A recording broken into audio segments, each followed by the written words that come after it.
All right, welcome to this first of many lectures on the molecules of life. I've got a few featured here. You may be able to guess what some of them are, but on the top kind of hexagonal molecule, we've got glucose, and then in the middle we have the general formula for an amino acid. We've got an oxygen molecule. And then on the bottom left we have carbon dioxide, and on the bottom right we have a triglyceride. So we'll be going more in detail about what these mean, why they're important to life in general, and why they're important to, of course, you as a living human being. So in order to understand the molecules of life, you got to go back a little bit and get even smaller and talk about fundamentals of what makes up these molecules, and that is atoms. So matter is anything that has mass, okay, which is different than weight. Weight is a measurement of a gravitational force. Mass is something that takes up space, okay, it takes up an area. So anything that takes up space is composed of atoms. We won't get into the technicalities of that, but we'll say that for this course. Atoms are made up of subatomic particles, okay, including protons, which have a positive charge. They reside in the nucleus, which is in the center of an atom, and they weigh 1 atomic mass unit. So this diagram to the right then shows some different atoms and their subatomic particles. On the left you have hydrogen, which has one of these protons in the nucleus. Okay, neutrons are also found in the nucleus, but they do not have a charge, and they are also weigh 1 atomic mass unit. That's what AMU stands for. So hydrogen does not have a neutron, but on the right, oxygen has those blue balls in the nucleus there. Those are neutrons. They do not have a charge. And finally, you have electrons, which, for the intents and purposes of this class, relative to the protons and the neutrons, it has no mass. I mean, it does have mass, but it's very small, and it doesn't really contribute to the overall mass of the molecule. So we're going to say it has 0 atomic mass units, although that's not completely true, but it also has a negative charge, and it does not reside in the nucleus. It orbits around the nucleus. So hydrogen has 1 electron orbiting the nucleus. Oxygen has 8. Okay.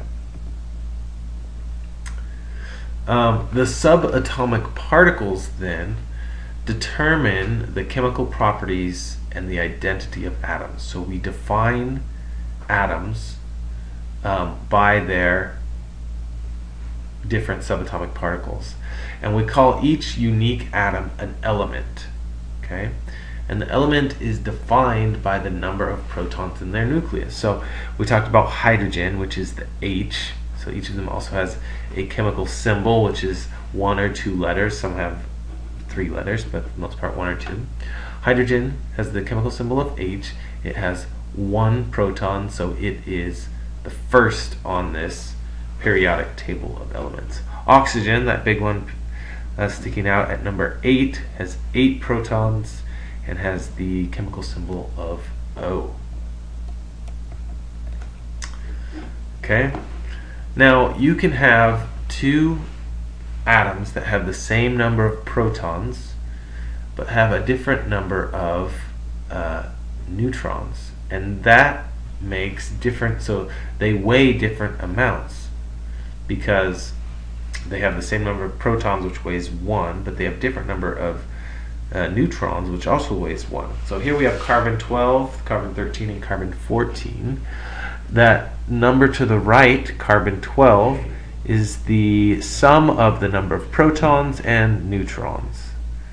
Okay, so carbon 12 has 6 protons and 6 neutrons. Carbon 13 weighs 13 atomic mass units because it has an extra neutron. Some of these isotopes are stable, meaning they will stay in that configuration pretty much indefinitely, but some of them are radioactive, meaning that they will give off radioactive um, emissions, which cause reactions. And so carbon-14 is radioactive. That adding those number of neutrons causes it to be an unstable element. Okay, the amount of time that it takes for a carbon-14 molecule or any other radioactive molecule to decay is referred to as, or can be measured in what's called half-life. And the half-life is time it takes for half of the carbon-14 or other atoms in a sample to decay to maybe a more stable configuration, such as carbon-12 or carbon-13. Okay, so if there are 100, you have a sample of carbon and it has 100 carbon-14 atoms in it, the amount of time that it takes for those atoms to decay from 100 to 50 is called the half-life. And those can then be used to date things. That's what carbon dating is. Okay, another category when we're talking about elements is called ions. And the ions have different number of electrons. So same number of protons, but a different number of electrons. And those electrons give them a positive or negative charge. So if you have an equal number of protons and electrons, then it will have a net charge of 0. Okay, and it won't be an ion, that'll be its normal configuration. So that's what we have on the top there, fluorine, with 9 protons and 9 electrons. The second one, though, has an additional electron. So because it has an additional negative charge, it's called an anion, which are negatively charged, and cations are positively charged. So fluoride is the same thing as fluorine, but it has an extra electron and it's an anion. On the opposite end, let's say sodium, 11 protons, 11 electrons, net charge of 0, that's a normal configuration. If it loses an electron, then it has one more protons and electrons, and it is a cation. Okay, and these positive and negative charges attract each other and will form bonds because they want to become stable. They want to have a net charge of 0. So when we break the subatomic particles into different areas, we can create different models that are more or less accurate in how an actual atom is shaped, but sometimes they're just drawings or models. So the Bohr model shows electrons circling the nucleus in specific configurations called orbitals. Okay, and the first orbital has 2 electrons in it. Okay, that's the s orbitals. The p orbitals, there are 3 of them, and so they are all kind of in the same area, but they each also have 2 electrons in them, and they are dumbbell shaped. So that's what you see there, kind of sticking out from the rest. Electrons have energy when they go up or down into different orbitals. As they move up an orbital when they get energy input, and when they move back down, they release energy. And by up and down, I mean away from is up and towards the nucleus is down.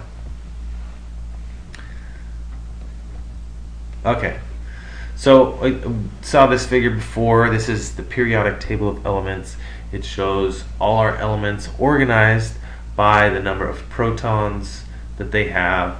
It also organizes things according to their orbitals. So the reason why it kind of skips, has this big chunk in the middle here, is because of the s, p, and d orbitals. And that's all you have to know for now. Non-reactive elements have a full outer energy level, or a full or outer orbital. And those are the ones on the very right. Okay, so helium, He, neon, argon, and these are called the noble elements because they are pretty much non-reactive. They're very, very stable. Other elements, such as oxygen, hydrogen, pretty much all the other ones, they form compounds where they will react with other elements to create a full or empty outer energy level or a stable configuration.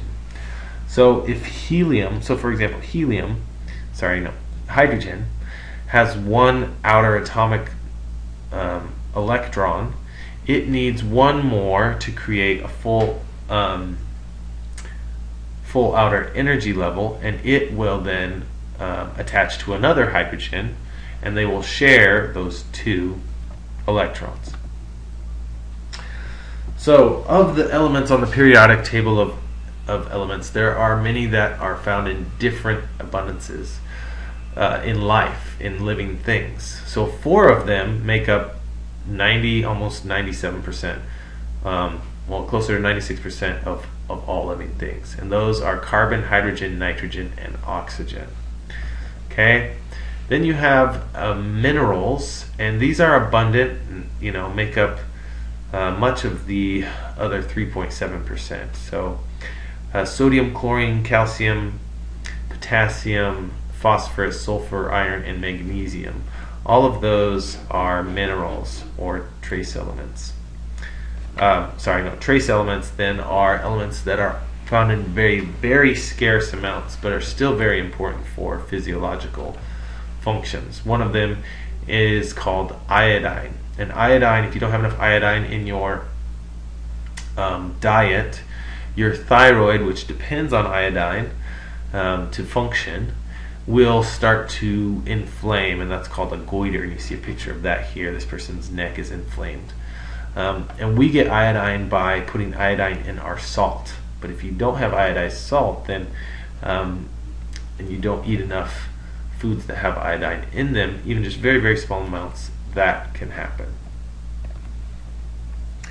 So, we mentioned briefly about chemical reactions. What happens with chemical reactions is you have bonds forming between different elements. It can be elements of the same kind or different elements.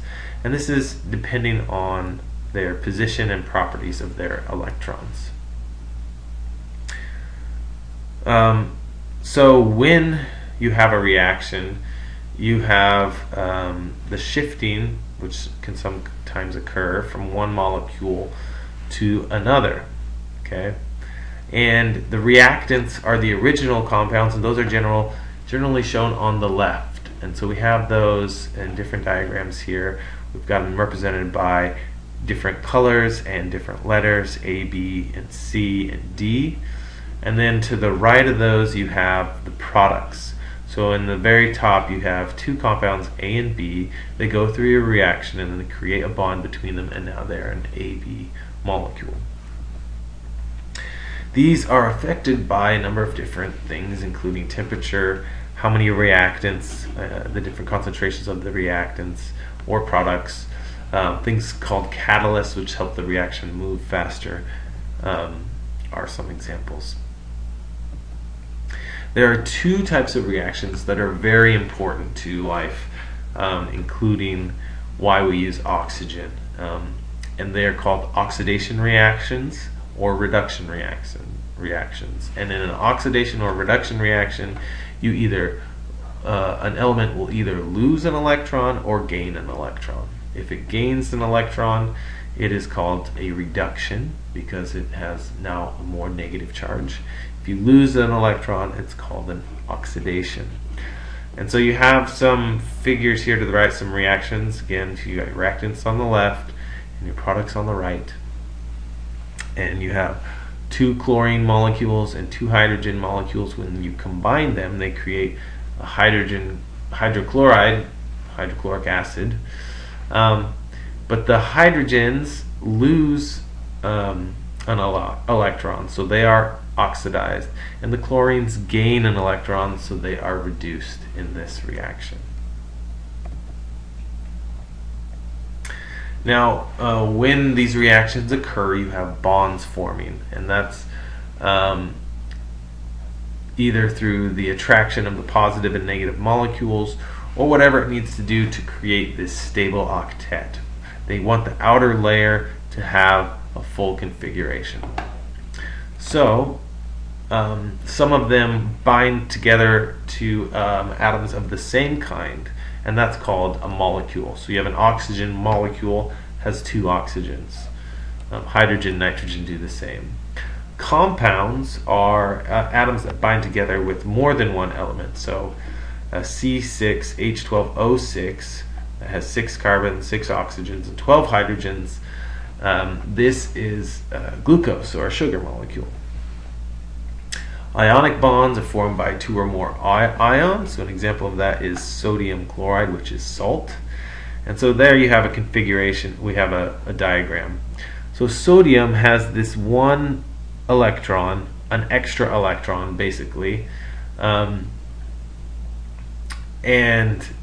so it wants to get rid of this electron. Whereas chlorine has 7 outer electrons, and it just needs one more.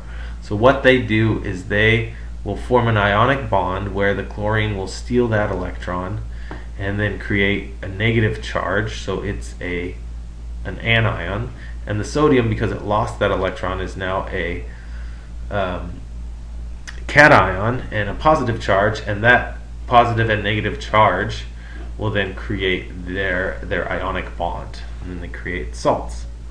Covalent bonds are different. So what happens there, it's similar in that they're still trying to create that stable configuration, but they share electrons. And they can share electrons evenly, which would be a nonpolar covalent bond, or they can share them unevenly, which would be a polar covalent bond. And in that instance, you have basically the oxygen molecule has a greater affinity or a greater ability to attract electrons. So it keeps the electrons, even though it's not sharing evenly, and it keeps the electrons for a longer amount of time than hydrogen. And electronegativity then is a measurement of the element's ability to attract that electron. Okay, so here are some examples. You have 2 hydrogen atoms forming a molecule and are sharing 1 electron each, so they both are sharing 2 electrons. And this is a non-polar because they're sharing them evenly. Same thing with 2 oxygen or 2 nitrogen. But here in oxygen they're sharing 4 electrons. In nitrogen they're sharing 6 electrons. Alright, so now we're going to talk about one of the most basic and most abundant and important molecules of life, and that is water. Okay, and water has some unique properties which allow it, or which make it very important and very, I should say, able to sustain life. So everything that is alive depends on these properties of water to remain alive. And one of them is a bond called a hydrogen bond. Hydrogen bonds form among polar molecules or polar compounds. Okay, and if you remember from before, a polar compound is one where the electrons are not shared evenly. So in water, that oxygen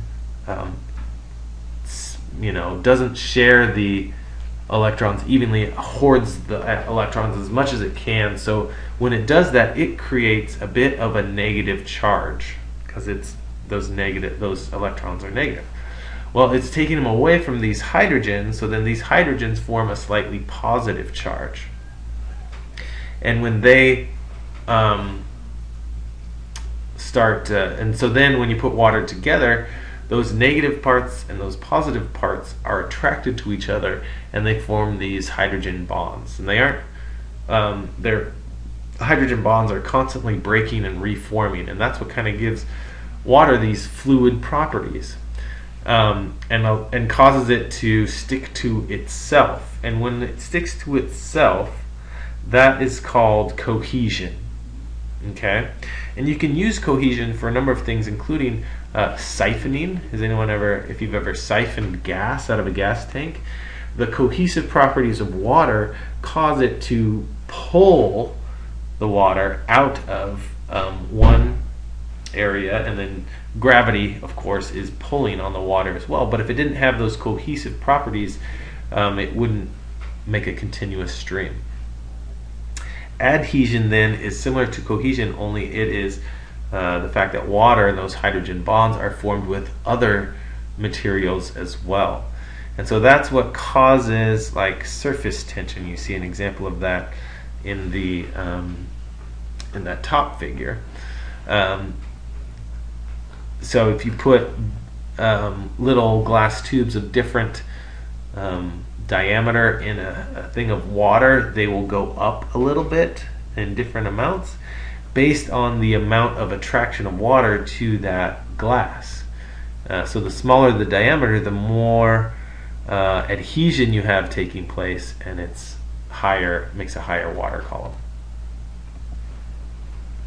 So again, this is a figure from your book showing, see that delta sign is a representation of the charge. So delta plus is that positive charge, delta minus is a negative charge, and that's because the oxygen is again hogging those electrons and not sharing them evenly with the hydrogens.